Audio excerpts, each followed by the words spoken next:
കണ്ണൂരിൽ CPM criminal സംഘം പോലീസിനെ ആക്രമിച്ച ശേഷം ആശുപത്രിയിൽ നിന്നും രക്ഷപ്പെട്ടു. അഴീക്കോട് BJP പ്രവർത്തകനെ ആക്രമിച്ച കേസിൽ അറസ്റ്റിലായ അമലും ജിനേഷുമാണ് ചികിത്സയ്ക്കിടെ ആശുപത്രിയിൽ നിന്നും രക്ഷപ്പെട്ടത്. കണ്ണൂർ AKG ആശുപത്രിയിൽ വെച്ചായിരുന്നു സംഭവം. 10 പേർക്കെതിരെ കണ്ണൂർ ടൗൺ പോലീസ് കേസെടുത്തു. മിഥുൻ പിള്ള ചേരുന്നു. മിഥുൻ, പറയൂ.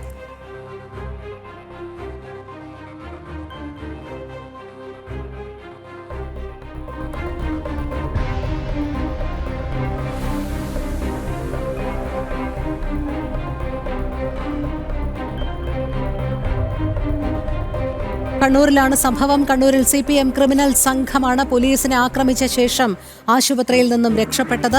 അഴീക്കോട് BJP പ്രവർത്തകനെ ആക്രമിച്ച കേസിൽ അറസ്റ്റിലായ അമലും ജിനേഷുമാണ് ചികിത്സയ്ക്കിടെ ആശുപത്രിയിൽ നിന്നും രക്ഷപ്പെട്ടിരിക്കുന്നത്. കണ്ണൂർ AKG ആശുപത്രിയിൽ വെച്ചായിരുന്നു സംഭവം.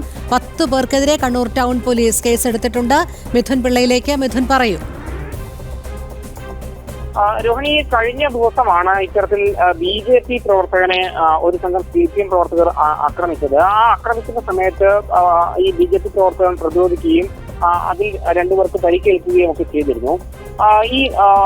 ഇതിനെ തുടർന്ന് നിസാരമായി പരിക്കേറ്റ 2 CPM പ്രവർത്തകർ ആശുപത്രിയിൽ ചികിത്സയിലായിരുന്നു. ഇതിനിടയിൽ പരിക്കേറ്റ 2 CPM പ്രവർത്തകർ ആശുപത്രിയിൽ ചികിത്സയിലായിരുന്നു. ഇതിനിടയിൽ BJP പ്രവർത്തകനെ ആക്രമിച്ച സംഭവവുമായി ബന്ധപ്പെട്ട് ഇവർക്കെതിരെ കേസെടുക്കുകയും ചെയ്തു.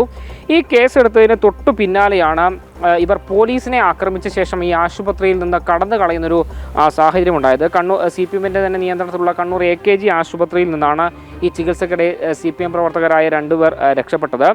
ഡ്യൂട്ടിയിലുണ്ടായിരുന്ന പോലീസുകാരെ ആക്രമിച്ച ശേഷം കടന്നു കളഞ്ഞു എന്നാണ് FIRൽ പറയുന്നത്. സംഭവവുമായി ബന്ധപ്പെട്ട് 10 പേർക്കെതിരെ കണ്ണൂർ ടൗൺ പോലീസ് കേസെടുത്തിട്ടുണ്ട്.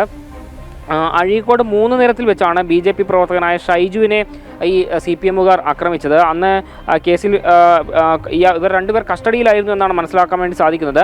അമൽ, ജിനേഷ് എന്നിവരാണ് കസ്റ്റഡിയിൽ ആശുപത്രിയിൽ ചികിത്സയിലുണ്ടായിരുന്നത്. ഇവരുടെ സഹായികളായി ചില ആളുകൾ ആശുപത്രിയിലുണ്ടായിരുന്നു. അവരടക്കം ഏതാണ്ട് 10 പേരാണ് ഈ പോലീസിനെ ആക്രമിച്ച ശേഷം ജിനേഷിനെയും അമലിനെയും കൊണ്ട് അവിടെ നിന്ന് കടന്നു കളയുന്നൊരു സാഹചര്യമുണ്ടായത്. ഏതായാലും കണ്ണൂർ ടൗൺ പോലീസ് ഈ പ്രതികൾക്കെതിരെ കേസെടുത്തിട്ടുണ്ട്. പോലീസിനെ ആക്രമിച്ച് കടന്നു കളഞ്ഞു എന്ന പേരിൽ തന്നെയാണ് കേസുകൾ എടുത്തിട്ടുള്ളത്. ഈ ഔദ്യോഗിക കൃത്യനിർവഹണം തടസ്സപ്പെടുത്തിയ വകുപ്പുകളടക്കം ചുമത്തിക്കൊണ്ടാണ് നിലവിൽ കേസെടുത്തിരിക്കുകയും ചെയ്യുന്നത്. രോഹിണി, ശരി. മിഥുൻ പിള്ളയാണ് വിവരങ്ങൾ നൽകിയത്.